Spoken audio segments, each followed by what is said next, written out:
Welcome to White Label American Podcast. This is a podcast that brings you bold, in-depth interviews with interesting people that are mostly immigrants taking down artificial walls one story at a time.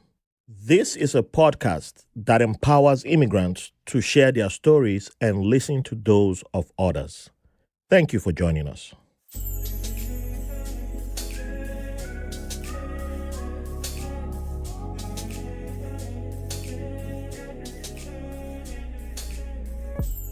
Welcome to another episode of White Label American.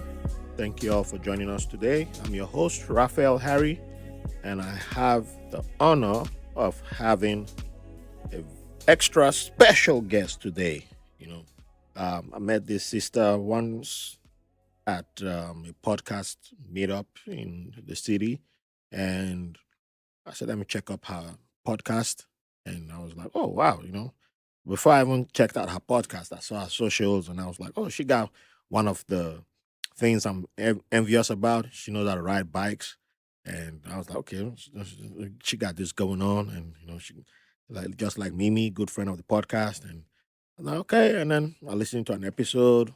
And I was like, oh, they're talking about the person she interviewed was talking about gardening and talking about a lot of stuff that I love, volunteering. And I was like, oh, this sounds like my head was just in the right place, and I was just at peace. I was just enjoying it, and every time I see content from her, it's just fantastic. It's your mind is at rest, but you're not here to hear me. You're here to hear who this person is. So I'm not gonna say too much. I need her to tell you about her podcast first, and then we're gonna dive into um, who she is, and so we're flipping it around because usually we wait until the end to talk about the podcast. But first of all, can you introduce yourself to the audience and let them know about your podcast? Yes, my name is, first of all, I'd like to say thank you for having me on as a guest. You're welcome. This is my second podcast interview, being interviewed, so thank you. Oh, My name is Tasia, aka Tay, Rolling with Tay. That's the name of my podcast, and that's the name of all my social medias. So look me up, Rolling with Tay.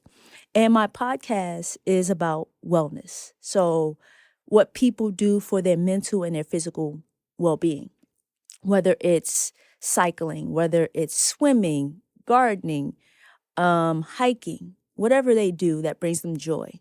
So I interview people who like to do mostly outdoors type activities, but it could be indoors as well. Why do they do it? What do they get out of it? mm, And I enjoy the outdoors, so I love talking to people who are similar to me and who inspire me to think outside of my box. Okay, now I've interviewed people, for instance, who do triathlons. That's running, swimming, and cycling all in one event.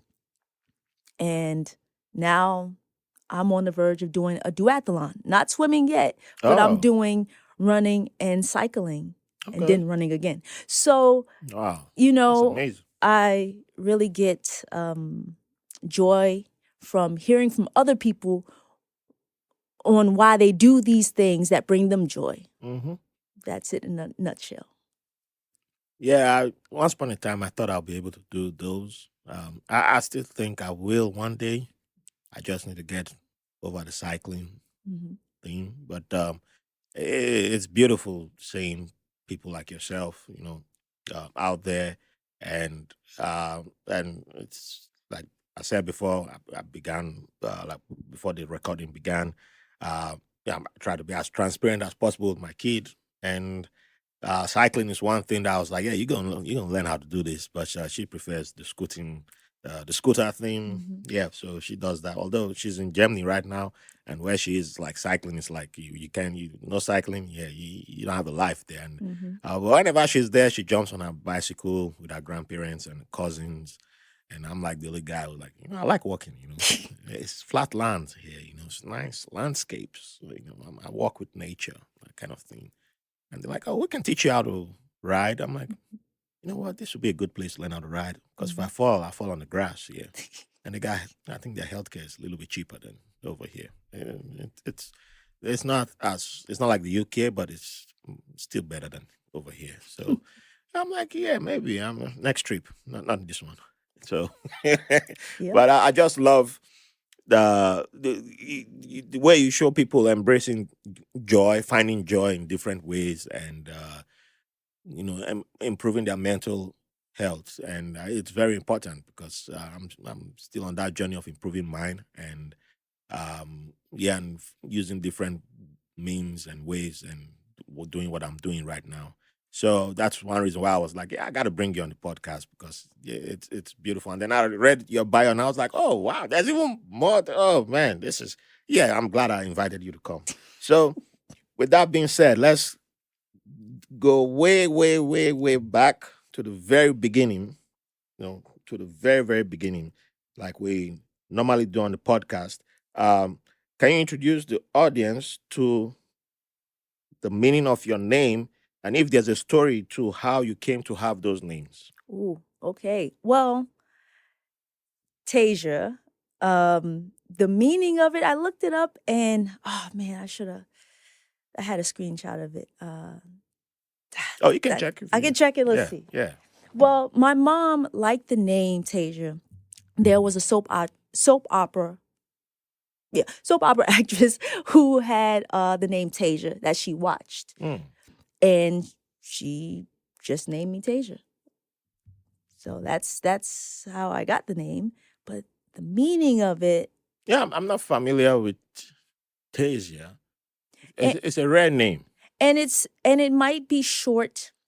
Because when I looked it up, it might be short for um Anastasia, like Ah, yeah. So I was it's a thinking of shorter name, Fantasia and yeah, then Anastasia, which is yeah, yeah. yeah, makes sense. So, but my mom just liked the name, and bam, here I am. Hey. Tasia. And when I meet people with Mhm. the name, I say, "Is your name just Tasia?" Because usually it's Oh, so you've met other people, Tasia. yes. I've Oh, interviewed a Tasia on my oh podcast. wow. That's Cause you what's are the first person that I don't recall meeting another Tasia before. So yeah, you're the first that I've met. So that's why I was like, it's a rare name. Because yeah. names are one thing that have always stood out to me. Mhm. So when I meet somebody who has a name that I've never seen before, it always stands out. It's something I always recollect because there are people who I've met with a name that is very popular in certain countries. And I'm like, oh, do you have a background in this country? And they're like, oh, how you know? You've been there before? And I'm like, oh, but it's grown up with soccer and sports, and watching Olympics.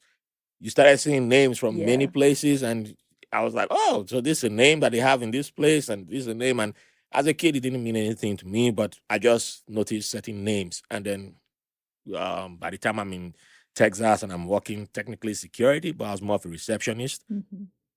Somebody will come check in and they write their names and I look, oh, that name, oh, you do you have Bulgarian roots? And the person Oh will just, yeah. what? Nobody ever. How Yeah. do you make that connection? Mhm. Every other person just, are you Russian? Are you Russian? I'm like, and they get mad with something like that because of understand what the USR did to Mhm. them. Yeah, and we're like, you're the first, like, wow. Yeah. And automatically, I just made a friend right there because you're the first person who's Right. ever. You. It's like they're looking for somebody just finally. They just have that. Oh man, finally somebody who recognizes that we exist too in this world. It's not Yeah. just one country that owns the whole place. So I never thought it would happen like that, but I just like, oh wow, I just so with time I started taking note of names and trying to learn the differences between names and yeah, so when I see a name that stands out, I always like make a mental note. Okay, keep that name in mind. So and then somebody actually gave me that question like, hey, ask the meaning of the person's name, or and if there's a story behind the name, and I was like, oh, Mhm. okay. I never thought to ask that. And when I started asking that, the stories that I've been getting on the podcast, I've been like, wow, I Yeah. did not expect that. But okay, that will be a permanent question on this podcast. That is a good question. Yeah. Ah. So, can you also introduce us to the city of your birth and, city or place of your birth, and what was childhood like for you? The Bronx, New York. The Hey, best borough ever. I have to say it. well, we love the Bronx, but we still say Brooklyn, but we love the Bronx, but, and Corey is not here to fight over Queens, but um, yeah, my childhood was, I was an active child. My neighborhood, we were all active. I grew up in the 90s, like a true 90s kid. So I'm outside every day. It's doesn't matter if it's summer or it's winter, I'm outside. But very active. And yeah, I mean, growing up, I think back at it, I look back at it and I'm like, I had a really great childhood. Like, I grew up in a great era. I probably everyone says that, but I really did. And I feel bad for anybody who I feel bad for my nieces and nephews. The 2000s. I'm sorry. uh, You know. so I think one um, special moment in my life was when I was doing my undergrad, and I had to. There was a class that I took with two interesting women who handled one class for us, and I call them like two of them. There were two white women who were like very liberal white women, and they're like the most whatever you picture in your mind, they're that type of like the white women liberal. It was very funny, but I appreciate those two women because they opened my eyes to certain things which I took for granted then. But I think the person that I was back then needed to meet those women, and one of the books that we had to use for that semester was Supreme Court Justice Sonia Sotomayor's biography. And when she was talking about growing up in the Bronx in the 70s, reading that, and I was like, man, she sure she's in America or what? Because they sound like me in Benin City talking about using kerosene lantern and power outages. And I was like, what the hell am I reading? I'll close the book again. I'll check the front cover. Like, shit, it's wow, she in the Bronx? Like, damn. Like, okay. No wonder there's a lot of Ghanaians in the Bronx. No wonder I be getting the best Ghanaian. That's where I get my best food. Because my roommate was Ghanaian, and we would take the train 2 hours trip from Brooklyn here all the way to the Bronx, and man, we'll go get that Ghanaian food. And yeah, I remember one time we went to Grand Concourse, and we're just walking on the street, and this guy sees us and Charlie, come here, two of you, come. You two of you look like you need kenke. Come with me. Come. I take you to where kenke day. How you look at me? You look at my face. Do I look like? I wanted to argue with him. I was like, you know what? Let me just follow you. And this guy took us to one corner, and they had like fresh, hot kinky there. I was like, man, you know what? I ain't even gonna argue with you. Come, we'll go buy you a drink. I was like, I love coming to the Bronx. After that, I'm not arguing anymore. So, yep. My favorite Ghanaian restaurants in the Bronx. I just took a friend there last week. He's Senegalese, and he was like, man, oh, the Bronx, man. He loved Bronx too. I was like, See? man. I was like, if I'd arrived in the Bronx first, I think Bronx and Queens. If I hadn't arrived in Brooklyn first, I probably would have been living in the Bronx. So shout out to the Bronx, man. Listen, you could always relocate. No, too late. I've been spoiled. But I always go there for my food. My daughter is the same now. She they know how the place. Once we come in, she'll be like, because she does this. She used to do this thing before where she would say she only wants to eat rice, and then you get out the rice. And when I'm eating my fufu, whichever soup I'm in the mood for, and she'll come out and be staring at me. What are you eating? That look good. And then be asking me like, I'm like, how old are you again? What are all these questions? You can just go wash your hand and come eat if you want to eat. I could have bought like two or three. And, it's not spicy. I'm like, you ask, it's not spicy. You're dipping your hand inside and eating already. It's not spicy. Mm. You know, I'm like, God damn, you almost 6, and this is how you're talking. When you gonna be a teenager? What you gonna be saying? Now when you become an adult, God damn, it's gonna be. But anyway, yes. So the Bronx did that, man. Brought it out of her. Brought it out of her. Yeah. So yeah, but I love the Bronx, man. I love the Bronx. It's yeah. If anybody talk bad against the Bronx, yeah, I can fight for that. I can fight, but See? I don't fight anymore. Thank But you. Well, I can still, I fight you with words instead. But thank you. so yeah. So since you you kind of touched on the next question in a way. Okay. What do you consider your favorite childhood memory to be at this moment? Favorite childhood memory. Yes. Mm. And does it come from the Bronx? Yeah. All right. I making think sure. you're right. You're right. It doesn't have to. Mm-hmm. You know, I go back to, being outside in my building. I grew up in a large high-rise building. So there were always a lot of kids around. And just being outside playing a game called Manhunt, very similar to hide and go seek, but you're playing Oh, on teams. okay. So playing games like that with my friends. Do I have a favorite? I'm trying to think. Like, that's a good question. Like, do I Yeah. have a favorite That's why childhood memory? that's another question as a mainstay. It's a like mainstay the because main. if you come back again and I ask you that question, you're gonna give me a different answer. I know I will. Yeah, so that's why I had to rephrase the question. I'd add a little caveat to at this moment. At this moment, Yeah. yeah. Summertime, Manhunt in the Bronx. Manhunt. So, what do you think you learned from playing manhunts that has stayed with you to this day? Yeah, don't make it easy. Listen, hide by yourself. Hide by yourself. That's it. Oh yeah. Yeah, I'm trying to think. Like, oh man, favorite childhood memory. It would have to be something with being outside, outdoors, friends. You can share like a particular experience if that will make it easier for you. A particular experience. Or an incident. Okay. Yes. Okay. So again, I told you I grew up in this large building and we had a playground outside. My mom would say, stay outside, like stay in the playground. Okay. I have a bike. My friends have bikes. Well, my mom, I'm probably about 12 years old, 13 years old.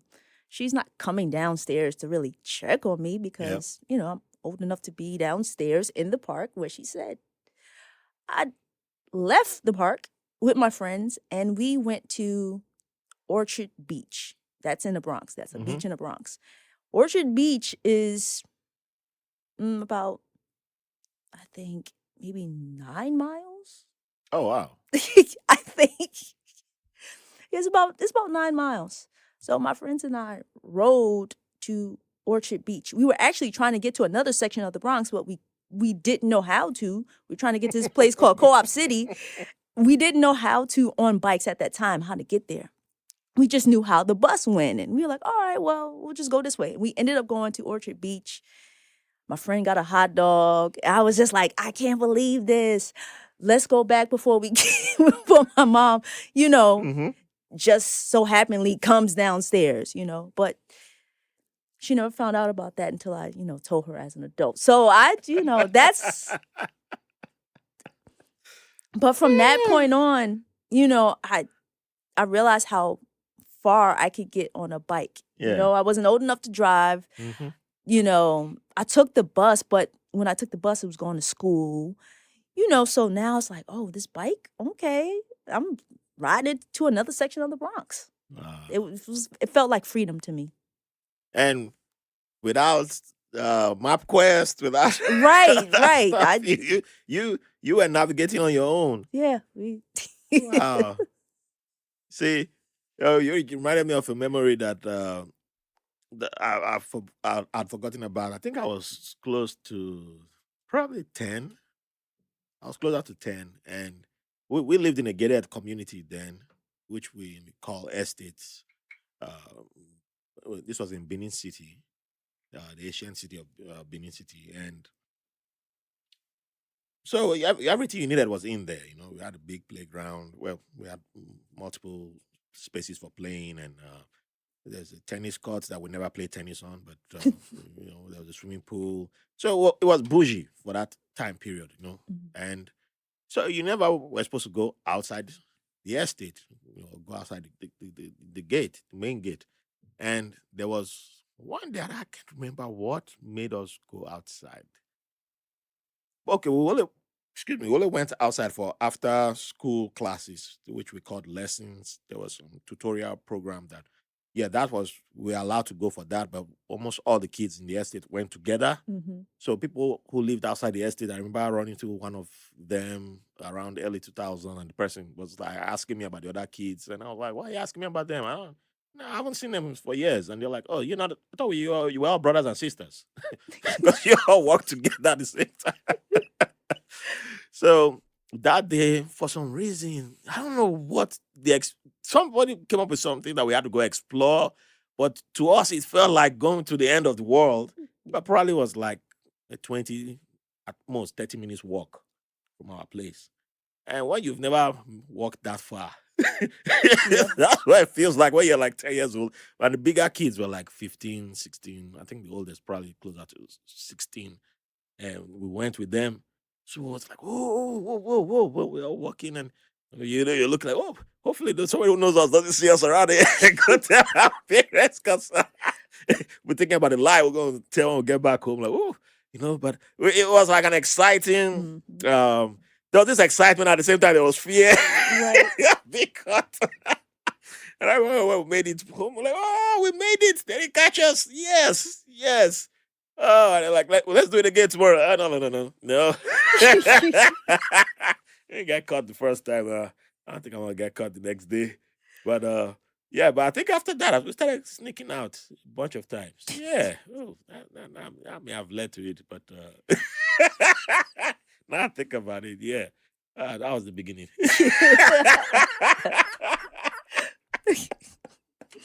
Maybe that's why I never learned how to ride a bike too. But none of us had a bike in that estate. Somebody had a bike, but only one kid, and then it's like 10 to 15 of us. Yeah, good luck. Waiting for your turn. So, oh man, but yeah, that's the beauty of people sharing stories. Sometimes you see connections. Yeah. Right. So, when you were around that, staying with when you were 12, Mhm. around that 12, around that age, 12, let's say 12 to 15, what did you think? If I met that Tasia at that age and I asked her, what did you want to become when you grew up? What would she have said? Ooh. I probably would have said a pediatrician, Oh, specialist in asthma, right? For children, because I have asthma okay. and I would often go to the emergency room Hmm. because I would have attacks. Mm-hmm. And I was like, yeah, I want to help kids with asthma and, because I have asthma. Yeah. And that's probably what I would have said. And then I got older and school and realized like how many years I gotta go to school to be a doctor. Then, little cousins, nieces, nephews. And I don't even know if I want to be around any sick kids. I don't know. So all that changed. Ah, man. Ah. So you never got the chance to try go near anything medical. No. Okay. It was just, nah, I'm not touching that. Yeah. So you have an interesting uh career. Your you've done a lot in when it comes to outside the podcasting space because you're doing an interesting podcast at the same time. So, was there any person that inspired you to go the route that you went to take your first steps? Hmm. So it's a roundabout story. I originally, well, okay. So when I was younger, in addition to being active, running around, Mhm. one of my closest friends, we started DJing. Oh, So we were DJing, and I originally, if you would have asked me a little later as I got a little teenager, what do you want to be? hmm I would have told you a music director for oh, a radio okay, station.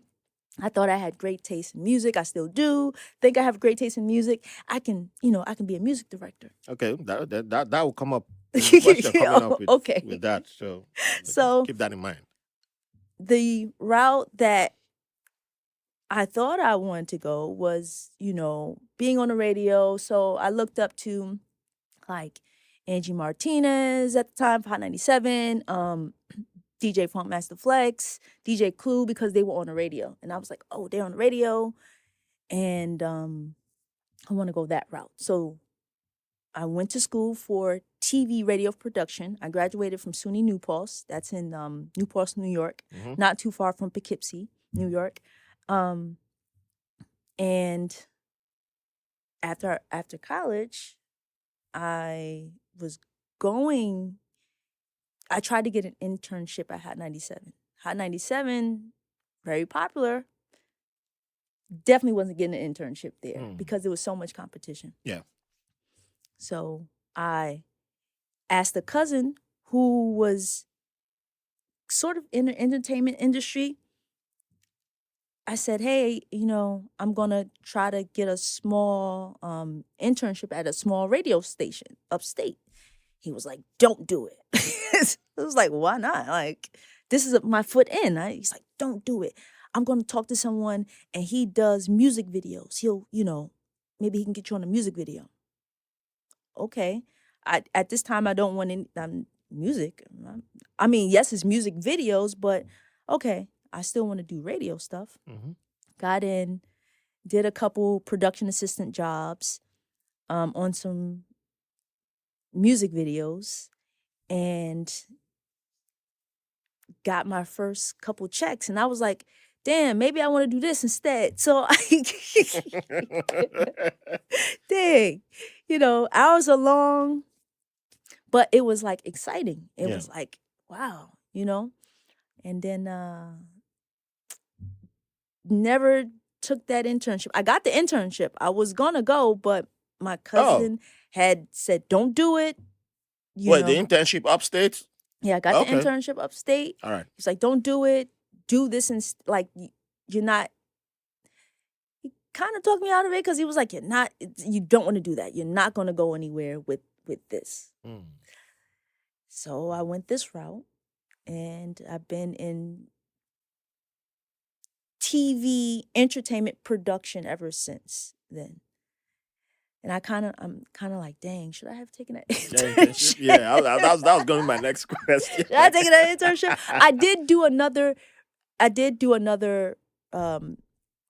internship as well, but not as far upstate. So, At a and radio station? at a radio station, and that didn't go anywhere either. But I just, since I didn't do that first one, I was Yeah. like, I still wanted to, even though I was being a production assistant on some videos, and I was seeing that, and I was like, oh, this is cool, but I still yearned for being a music director. Mm-hmm. I did that internship, and it was kind of like, yeah, they're not hiring me after this. So, okay, cool. Let me go back to something where I can get some money and make some connections, and then it's kind of cool as well. So the internship that you did, was it still upstate or was it in the city? It was in Westchester, so not as Okay. far. Yeah. The place that I was gonna do the internship was about an hour and 45 minutes to 2 hours away. Mm. But I have family that lives there, so I would have stayed with them. Okay. That would not have been too bad. Mm-hmm. Yeah. Okay. So, any popular videos, the artists that we know that you've worked on their videos? With the videos, Yeah. LL Cool J, Oh, yep. Little Mama, Oh, yeah. Solange, I know that too. and I'm trying to think who else music video wise. I know I'm forgetting other people. I didn't stay in the music video world that long because in this industry you network, Mm-hmm. and I met someone. Shout out to Christina. Christina was like, "Hey, you want to do live TV events?" Sure, I'm new. Why not? Okay, I'll do it. And then from there, I did. I'm dating myself. 2008. Something for President Obama when he was about to get elected. Oh, the DNC. It wasn't the DNC. It was No. something for one of the. I think it was something for Comedy Central, and they had something for President, not then President Obama, but then Senator. yeah. What was it, like a campaign? No, like an interview. I can't remember what it was. Wow. But I remember it was. So, but were you working for Comedy Central? I wasn't. So. Well, you were freelance. I'm freelancer. Okay. So I was like, yeah, I'll do this thing, Oh, I know what it was. It was the Colbert Report. Oh. And he did something on President Obama when he was about to get elected, and it was fun to me. Sounds fun. It was like... So, you go from music videos to live TV production, right? Mm-hmm. So, what was the difference? Because it's two different. Because to a layman, it just sounds like video. Yeah. But to you, what was different in the way it worked or the system? What was there any differences in how you saw the operations? The difference is one big difference was the videos that I worked on were 1-day videos, and they were all day. So I was on set from 5:30 in the morning till 11:30, 12:30. Oh. Okay. It was an all-day thing. Yeah. Versus when I got into the live TV production world, it was a little bit more organized. It was they weren't keeping me longer than a certain amount of time, or else they got to pay me overtime. Yes. The music videos did as well. They paid overtime as well, but it was like, no, you're gonna do your 12 hours, or you'll do whatever many hours and leave. We don't want you. We're not trying to keep you here longer because we don't want to pay you. But it's more departments, whereas some music videos, depending on the budget, depending on who the artist is, it's not that many people around. Like, you have your crew, and then you have like a producer, director, DP, camera team, but you don't have, like, as in the live TV world, you have a whole department of talent. You have a talent team that might be comprised of 5 or 6 people. You have a production team, management team, who it might be 5 or 6 of them, plus the production assistants. There might be 5, 6, 7, 10 of them. Then you have lighting department. It's more people when in the live TV production world versus the music video world. Again, also depending on the video's budget. Yeah. yeah, I got to see some of the live TV stuff at the season finale of what's it called again? Was it Real Time with Bomani Jones? Mm-hmm. Yeah, I went to the taping and it ended up being. I guess it wasn't. He had a feeling that it wasn't going to be renewed. So he said because he said it himself. So that ended up and so far it hasn't been renewed after since that. So I guess that was the final. And yeah, I saw that a whole lot of work went into it. So it was cool watching that in person, and Mm-hmm. because on TV, it's on HBO Max, you get like it's like almost 30 minutes, and Yeah. you don't get to appreciate all that stuff happening in real time. Somebody coming up and telling, "Okay, well, we're going to do that to take again," and you're like, "Whoa, whoa, whoa, what? Damn, Yeah. wow, he got to say that 2, 3 times. What you got? When there's an audience there watching all this, and you're like, wow, wow, and you just get one version on TV. It's Yeah. smooth. I'm like, wow, that's interesting. He got keep the face going and the smile and all that. I'm like, wow, that's okay. I said, everybody's cut out for this because people be leaving comments. I can do this job every day. Like, You- yeah, no, you can't. and you just brought up something too. With music videos, it's not live. So Hmm. that's why you're there 16, sometimes 18 hours. You could be there because if they're renting this space, they got to get Yeah, this video. They have to yeah. get their shots. Live TV production, and I do like award shows. This is it. Like the, we're not reshooting this. This is live. Mm. In rehearsal, we might be there a little longer for the actors and directors to rehearse, but that's it. That's it. Yeah, it reminded me of an episode I did during the pandemic, and I interviewed um, um, Elena. Oh, I forget Elena's last name. She's a comedian who does she does more comedy in Spanish now. But she started in telenovelas and then moved into comedy. Comedy is her true love. And she was telling me how the telenovelas productions work, and it sounds similar to live TV. It's like right there, the writers are there, like they respond to the audience and like, oh, they didn't like this, so change it and all that. And I was like, wow, because telenovelas are huge in Nigeria, and, Mm. and you watch us people like, oh, like this, why this not happen? And people like this, and some of us back then, guys like, man, it's for women.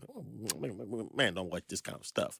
Although some men will be there watching it quietly, like, oh, wow, This is interesting. that happened. Oh, I'm watching it with my girlfriend. That's why it's just me and my girlfriend. But we kind of know everything that's happening. But, man, we want to watch soccer.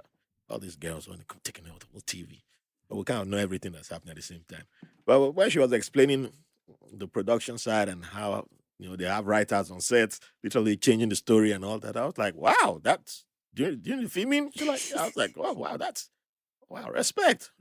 Baby. So the more I know the details, the behind the scenes details, it changed how I criticize or talk about setting art out there. So yeah, so shout outs, to Mhm. people who work in the industry. Yeah. So um, from now you're on the live TV side of things. How did you go from that to working at the Democratic National Convention?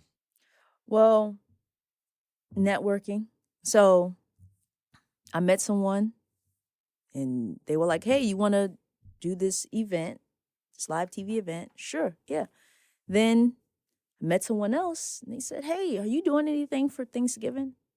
Like, yeah, probably going to and this is when I'm first starting out. Hmm. I'm like, yeah, going to family's house, for Thanksgiving. They were like, all right, well, if you want to work on the Thanksgiving Day parade for CBS, um, you know, you can. I'll hire you.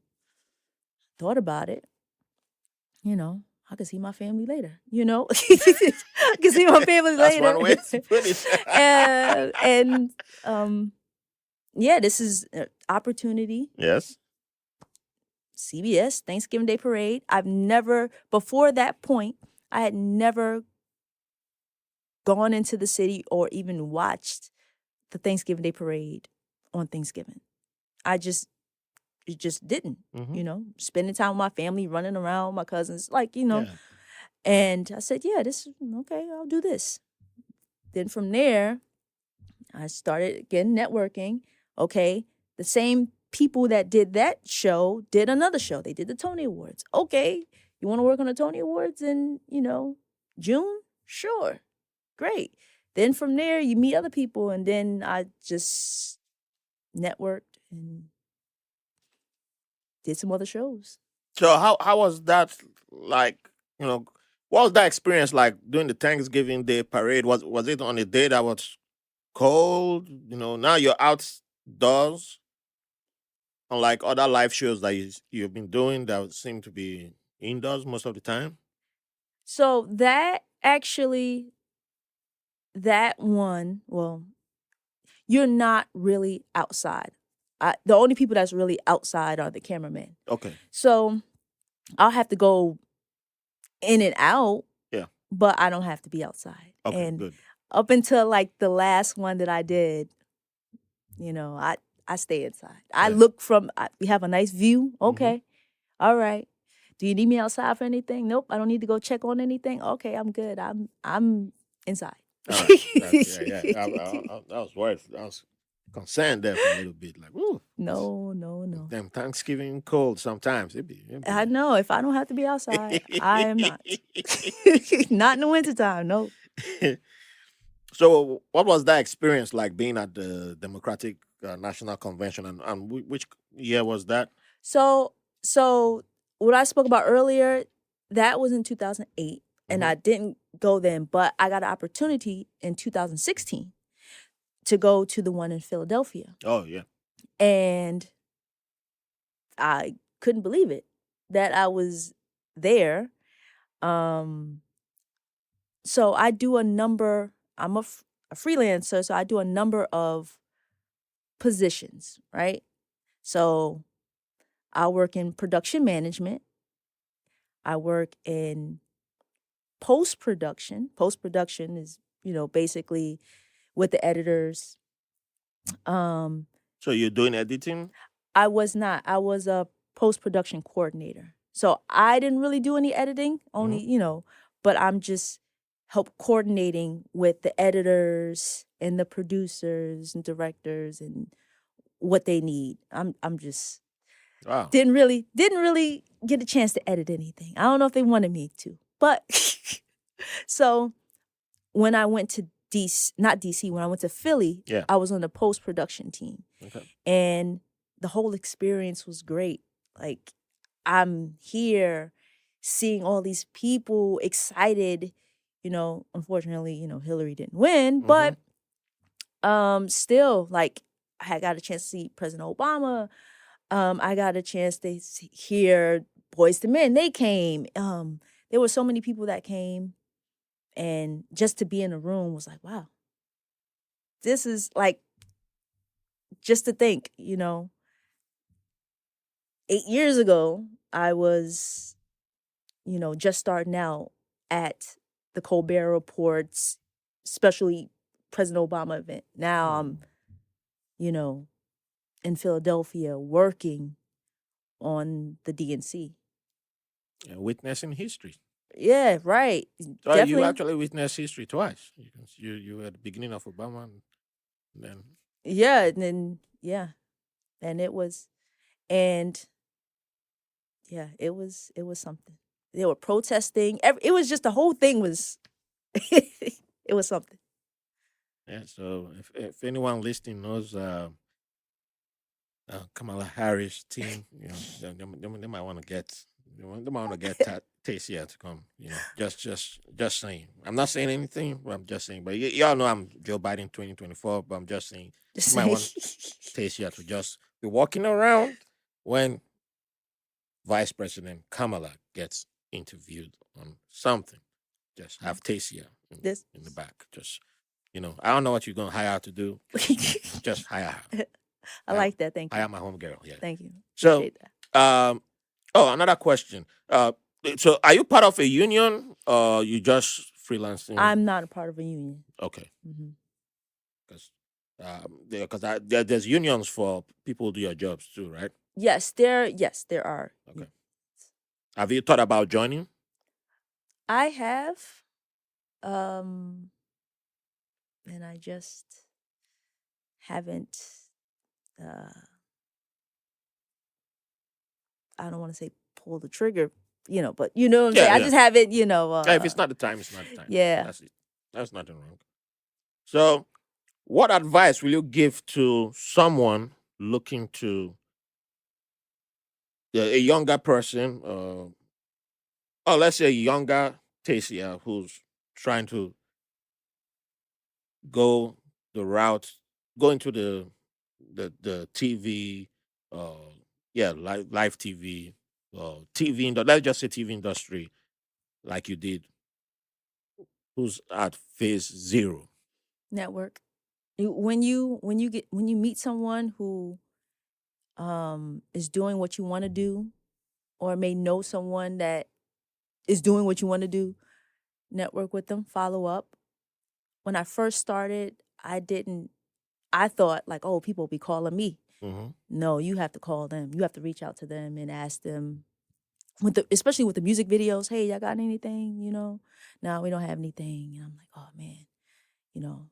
I felt like I was bothering them, but just contact them, let them know like, hey, I'm available, looking for work, and just don't even contact them when you are looking for work, but just to keep in touch, because out of sight, out of mind. If I just recently saw you, or you just recently text me randomly, and someone calls me and is like, hey, Tasia, I'm looking for someone. Oh, hit up so and so because they just called me and I think they're available, or they might be available. That's true. Networking has gotten me this far. Talking to people, being nice to people. Yeah. That right there. Be nice. Be nice to people. Yeah. That's highly. Be nice to people. Yeah, that's a global one. It's global. It's global. It's yeah. People like nice people. I was told I was going for this position, and I asked my coworker, I'm like, you think I could do it? He's like, yeah, I think you could do it. Then he was like, you know what? But there are other people who, could probably do it better than you. He said, but people like you. So if would I rather be around a person I don't like all day, or someone who I do like and I may have to help out a little bit? Yeah. I'm going to be around that. I want to be around the person that I like and I can stand, versus the person who I don't like. And I've been in rooms where people won't hire people. They can do the job. No, I don't like that person. Just like, oh my gosh. That's true. So definitely be a nice person and network with people. Networking. Talk to people. Try to,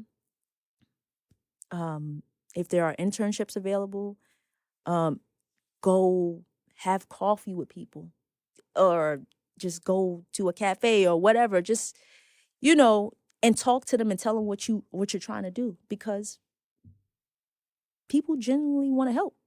So if you tell me like, Tasia, I want to do this, this, and that, I'm going to try to help you. If I can, I'll try to help in any way. But I definitely, yeah. So one more question before I move on to a different category. What are some of the biggest challenges that you faced working in the TV industry, and how did you overcome them? Biggest challenges. The biggest challenges is, I can say, were with my confidence. Like I didn't feel like I was good enough, Mm-hmm. you know, to do.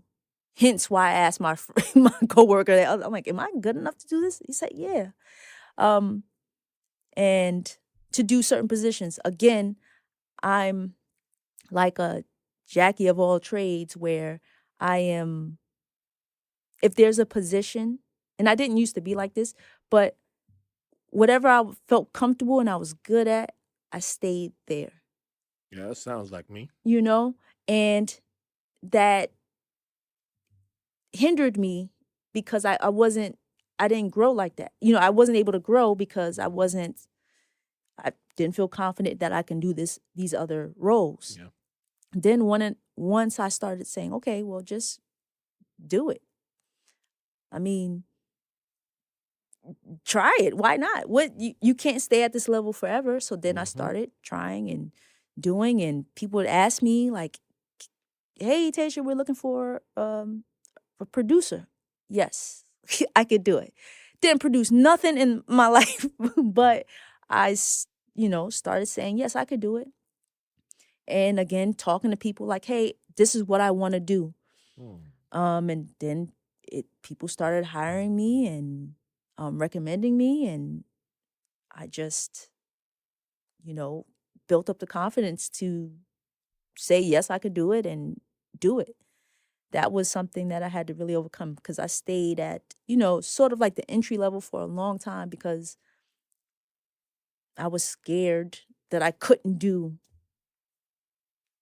I couldn't, I wasn't ready or I didn't feel ready, but I was.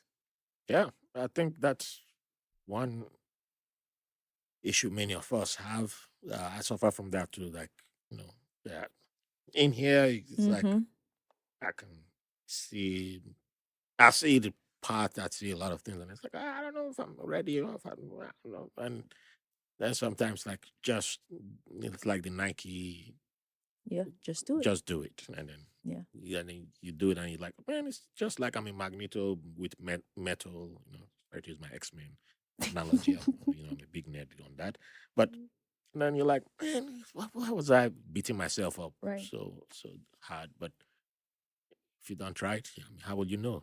Huh? Right. So, yeah, so just stop. I know one of my previous guests had said that. Yeah, I like saying, you like doing that immigrant thing of, I don't want to, I'm being so humble. I'm not gonna. I'm like, I guess there's a lot of us who do that. Whether you say it's the immigrant thing, say it's the black thing, it's the Mm-hmm. person of color thing. We use different languages to Yeah. say the exact same thing, but Mm-hmm. that's why it's good to have people around you who say it for you sometimes. Like, man, go do it. Right. Go do it. Like, you What? got it. Right. Yeah, you can do it. What's the worst that can happen? Like, you know, well, in my industry, no one, it's not like, we're saving lives. Hmm. Go do it. If you mess up, you mess up. And hopefully what you mess up on is not like, the show's not going to air, but most likely the show's going to go on. So just go ahead and do it. And that's what I had to tell myself. And I still have to remind myself, like, what are you stressing over? Girl, just go ahead. So that was my biggest challenge, having to get over that. So, how do you find time to balance your adventurous pursuits with your demanding career on with television?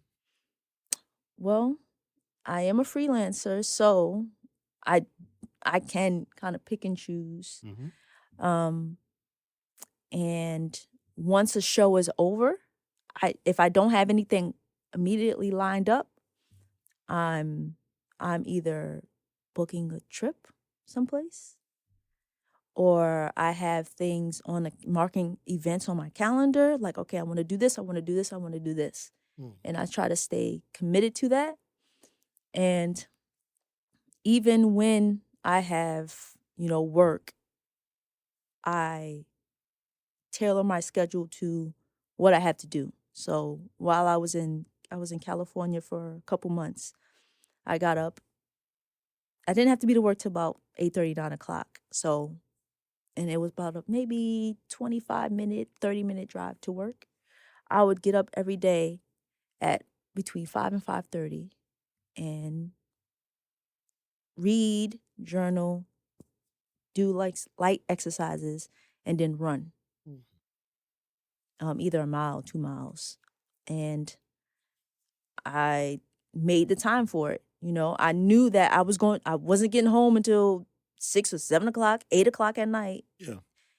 And once I got home, I'm not doing it. So I said, let me just try to, tailor my schedule. And same thing with the podcasting. I was podcasting at work. Once work kind of, died down, I'm in there. All right, can you hear me? Looking at my computer screen. And so, I just have to make the time. So can you share a particularly rewarding experience from your adventures in cycling, hiking, running, or swimming? Rewarding experience. Just off the top of my head, when I first did my first century. So a century is 100 miles. I'm a part of this cycling organization, Black Girls Do Bike. Oh, and nice. They have different chapters. Okay. So they have Black Girls Do Bike NYC, Black Girls Do Bike Brooklyn/Queens, and 2020, a couple members, Wendy and Yvette, were like, hey, we want to do a century. At this point, I'm 2 years into riding my bike. Like, I had just gotten my road bike 2 years earlier. And I'm like, okay, a century, 100 miles. Okay. Prior to that, I wasn't into riding 100 miles. Like, if you would have asked me, like, you want to ride 100 miles? I would have told you no. But, I started training, and then more people got involved, and they made it like a whole event. And I remember it was October. I just looked at we got certificates. I just looked at the certificate, and I think it was like October 6th or 9th. It was on a Saturday, and it was warm that day, actually, which I was worried about because I'm like, I don't want to be outside cycling in the cold. We rode from Van Cortlandt Park in the Bronx all the way up to Brewster, New York, and then back. Wow. So Brewster is 50 miles, and then back is another 50. And I was so happy. Like, I was happy for a couple reasons. One, to be off the bike. But two, once we got back, like, I can't believe I rode 100 miles. Yeah. I can't believe it. That sounds amazing. It was so much fun, with a great group of women that went with us.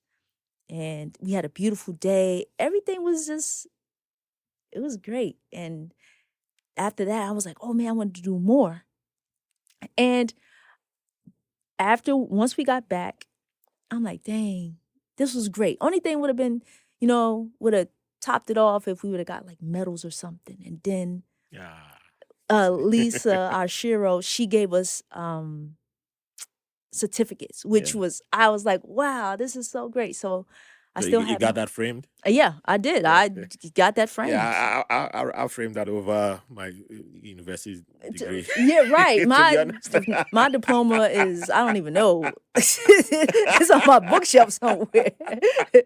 But that is right on the wall. Yeah, yeah. I think that I'll add something like that to my bucket list. I'll do something like that one day. That has to be. I got to do something like that one day. Yeah. I know I've walked. Longest I've walked is in a day is about close to 30,000 steps in one day. So I got to do something like. I don't know. There's just some mental block I just have to get over this riding a bike, because I've seen that they teach people how to ride bicycles at Prospect Park for free. Mm-hmm. And I was like, okay, because everybody in my house can ride. My wife's from Europe. She's German, so Mm-hmm. her part of Germany. Like the first time I went to Amsterdam, that's when I realized how Europeans take bike Yes. riding seriously. I was like, God damn, this everywhere. I They got apartment buildings with more. They have more yes. parking for bicycles The, than cars. So I was like, woo. I love it. I was like, yeah, this when people be talking about, oh, if anything bad happens with Trump wins, I'm leaving America, I'm moving to Europe. I'm like, can you ride a bicycle? First question. That's a good Why you ask question. me that? Oh, man, you don't know. You're gonna get there and be like, what? What? Oh, yeah, they take it seriously. That they Yeah. do. Yeah. That they do. So that's one thing I appreciate about them there because I actually know the person who's been in charge of the DOT's Mm-hmm. bike lane stuff. He lives in my neighborhood, and the old heads some old heads in my neighborhood, they'll be complaining about, man, they're trying to turn here into Europe. They're trying to turn here into Europe. Why they making all here bike lanes? And I'll be sitting down with them some evenings, and I'll be dying laughter like, man, why y'all complaining about this? Why they making here Europe? Why am I getting Europe? I've been living in this neighborhood for 40 years. We're trying to make it look like Europe. You seem like it's a bad thing. Is it a bad thing? No, it's not really. But I'm just saying, what am I going to... Like, oh, boy. You just want to complain. Like, what? Yeah. Maybe I need to stop sitting down with those guys. I can go learn how to ride my bike. But it's entertaining. Yeah. But yeah. I think I'll add something like that. Maybe 20 miles one day. I'll knock that out. But Yeah. I will. You will. I will one day. And I hit you up. I did Yes. it. So I gotta start wrapping up. Mm-hmm. Thank you for giving me your time. But there's some questions I gotta ask you before I let you go. So gonna step away from the world we've been in, and well, we're still staying in that world, but we're moving to a different section. So something you said earlier, I'm going to come back to now, the music thing you Mm-hmm. mentioned. So everybody who's been on this podcast is considered a dancer. And if you claim you don't dance, we'll stop recording and kick you off the podcast right now. And it's too late because you've already been on the show. You've been talking for a long time now, so it's too late now to deny. However, we're going to twist your question a little bit. Okay. So, let's see. What is your favorite genre of music to listen to while hiking or cycling? And that's part one, by the way. Favorite genre of music? Or running. We can add running to that. It would probably be maybe house music. I love house music. That's a good one to use for anything. Because the beat. Mm-hmm. Yeah, it keeps you in. Yeah. You can maintain a rhythm. So, yeah. That's what I would say. And it changes depending on the mood I'm in, but I'll say house. Yeah, you might like my friend's mix on SoundCloud. Okay. She's been on the podcast a few times. She DJ'd at my birthday. Oh, She nice. stopped DJing. She wanted to be a DJ at one point in time, and then she had kids. I was like, I go take care of my kids. And then, but she's back now. Oh, okay, she's great. Like, oh yeah. So, like, girl, and she's good. I'm like, okay, that's good. So she's back. Our kids are teenagers now, so she's like, you can fend for yourself. Go into the wild. You know your way. So, do you do gardening? I do have my balcony garden. Okay, that counts. Yeah. Yeah. So, give me 3 artists that can keep you going through a session of gardening. 3 artists. Yeah. So normally I ask about 3 artists that can keep you dancing for 1 hour, but I decided to flip it this time. Oh, wow. Instead of using hiking or cycling, I said, let me go with gardening. Gardening. Yeah. Okay, 3 artists. At least 3. You can name 4, but go 3. Erica Badu. That's a good one there. Oh, wait. Okay, well, Erica, I'll let you. The first answer is acceptable, but normally I make it a little bit difficult for people by saying, you know, we don't want the most popular names, and since you're from the Bronx, you got to give us artists from the Bronx. Oh yeah. What? Okay.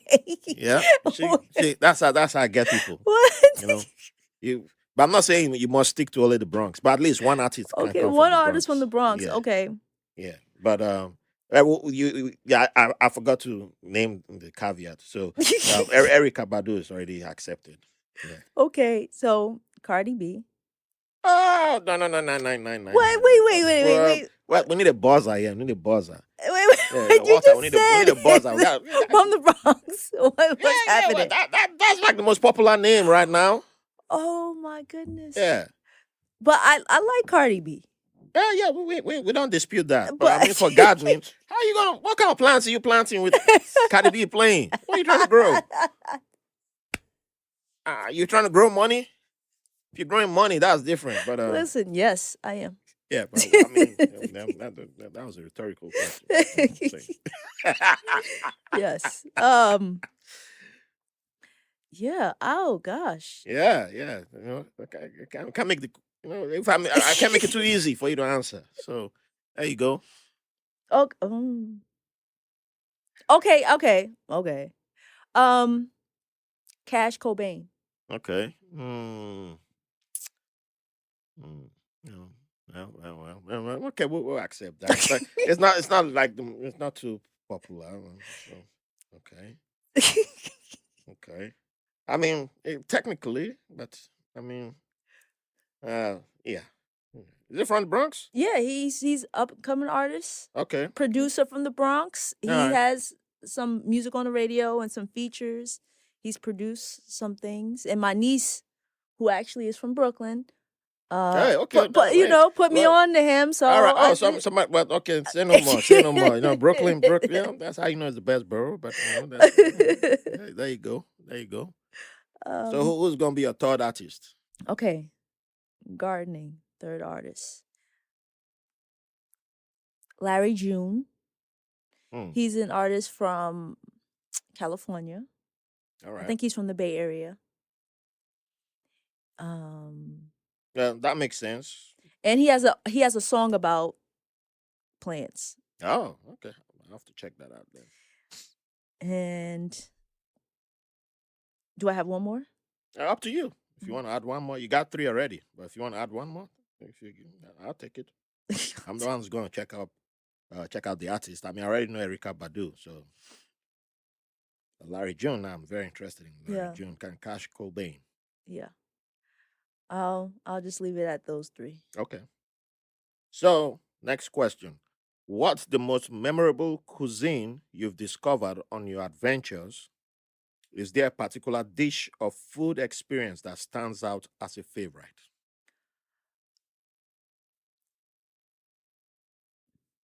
When I went to Turkey for my birthday, Mhm. and they have the kebab. They called it, I think it's called pottery kebab, if I'm not mistaken. They make it in this pot. Mm. And it's you can have any type of meat, chicken, lamb, Yeah. beef. And we ate a lot of that when we were there. But we went to our last restaurant. It was just a presentation of it.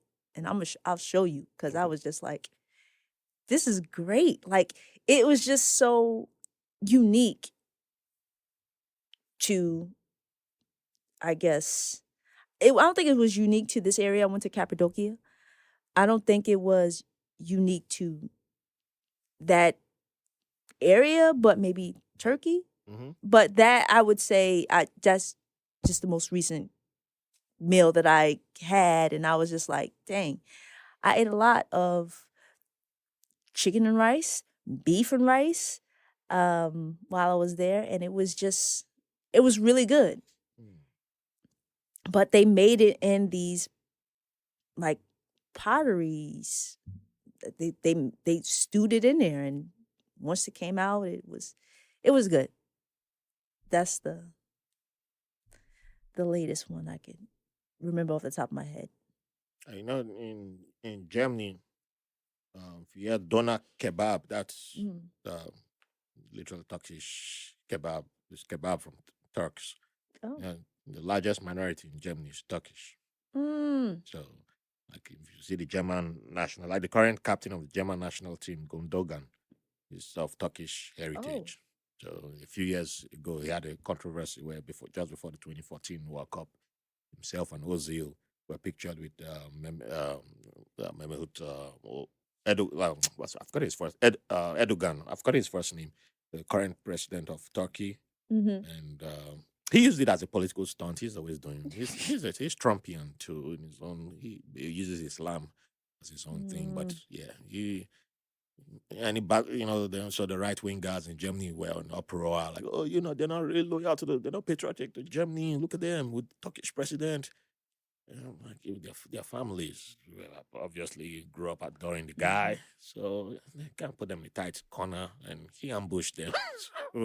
But I just came back from Germany, and the Euros still going on, European Cup of Nations, their version of the Copa, and the African Cup of Nations. Every continent has theirs, and any game Turkey was playing, it was like a home game over there. Really? Because the whole crowd. So I went to one game, and I got off at the wrong stop. A stop early, and I ended up discovering a mini Istanbul. And I was like, man, I gotta eat here, because the whole place was just like, people just smoking on the streets. It was like a different rule. I was like, is this where the likes of Steve Bannon and Steve Miller came to whenever they come to Europe? I'm like, oh, Sharia law is happening here. This is it. They start freaking out, like, oh no, that's because you just see like, oh, this shop is for only women, only you see people in hijab and all that, but you just know that the shops have names: Istanbul and Talk and Ankara and all that. There's Turkish names everywhere. I was just like, wow, man, where the food at? And some bunch of restaurants, all the same names, different names, Turkish. I was like, which one do I pick from now? Mini Money Mo? Or just vibes? I was using vibes to pick. I'm like, yeah, okay, middle one. I'll sit down there. All the soft drinks were Turkish. I was like, oh, I'm in Germany though, but yeah, I could see some right wing person getting pissed. Getting pissed. This is Germany. Right. This is Germany. Yeah. I'm like, man, the bratwurst. Go get bratwurst. I mean, I eat bratwurst and all that, but hey, that's me. I'm winning. I eat everything. What part of Germany? I normally go to the northwest, so I'm very close to the Dutch border. So sometimes I fly through Amsterdam to the biggest city is Münster, and the village is Havigsbeck, where I'm normally staying. But the way I ran into the mini Istanbul was on my way to Gelsenkirchen, and just like a stop before Gelsenkirchen, that's when I got off this city. I don't even know the name of that little small place, but it was just small, nice. I was walking around like, oh man, yeah, this feels like my vibe, man. It's like reminding me of when I was in the Middle East. Man, I could just sit down here the whole day, but I got a game to catch. But I had kebab there, and everywhere, all Germans that I know that I hang out with over there, they're like, every time, you want to eat kebab? I'm like, man, I'm in Germany. I want to eat kebab, man. I don't eat all that stuff. I think enough kebab. And that was one of the first German I learned too. Kebab, doner kebab. Just literally, just it's kebab. They make it longer. Doner kebab. I'm like, come on, man. I know it's kebab now.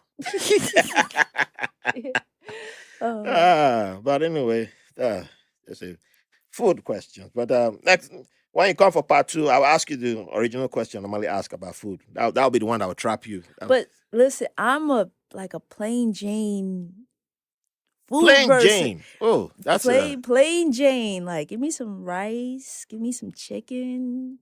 all right, rice is universal though. Yeah, so it's like that's right. So when I was in Vietnam, when I was those guys win too. You know what I'm saying? So give me some rice and chicken. That's chicken. Okay, I get. My weakness is goat meat though. But if you got good goat meat, I mean, I eat chicken all the time. But goat meat, that's it. Man. That's it. That's why I can't be a billionaire because I was just marrying people everywhere. They just give me goat meat. I was just married. Yeah, I'm married. I thought you married. Yeah. My wife gonna listen to this. Yeah, we go again. So, final question. What would you like to leave the audience with? It's a freestyle moment. What would I like to leave the audience with? Well, I first like to say thank you again for having me on as a guest. All thanks goes to you. You And blessed us a lot of awesomeness. You can do it. Whatever that it is, you can do it. You know, whether it's riding a bike, whether it's swimming, whether it's going for that job, you know, you can do it, you know. Yeah, just build up that confidence and go for it. You know, even if you're not all the way there, go for it. I'm taking swimming lessons and at 40 years old. Hey, Listen, I want to learn how to swim. it's a lifesaver too. Right, it is. I want to learn how to swim. So do it, you know. Do it scared. But just do it. Yep. Like my kid would tell you, you got it, Papa. Yeah. You got it, Mama. You could do it. You can do it. You know, if you don't believe that you can't do it, just wait till the 5-year-old tells you you can do it, and then you're gonna be like, God damn! All right, I go do it. Right. Yeah. So, please let people know. Please plug yourself in again one more time. I know you did it at the beginning, but plug yourself in again. Yeah, I have a podcast, Rolling with Tay Podcast. I'm on social media, on Instagram at Rolling with Tay, on TikTok, Outdoorsy Tay, YouTube, Rolling with Tay. Just search for Rolling with Tay, and my videos will pop up. Yeah, follow me. All right, and give her 5 stars. Write awesome reviews. Keep the support coming in. Keep the love coming in. All right, guys. Thank you for listening, and I'll see you at the next episode.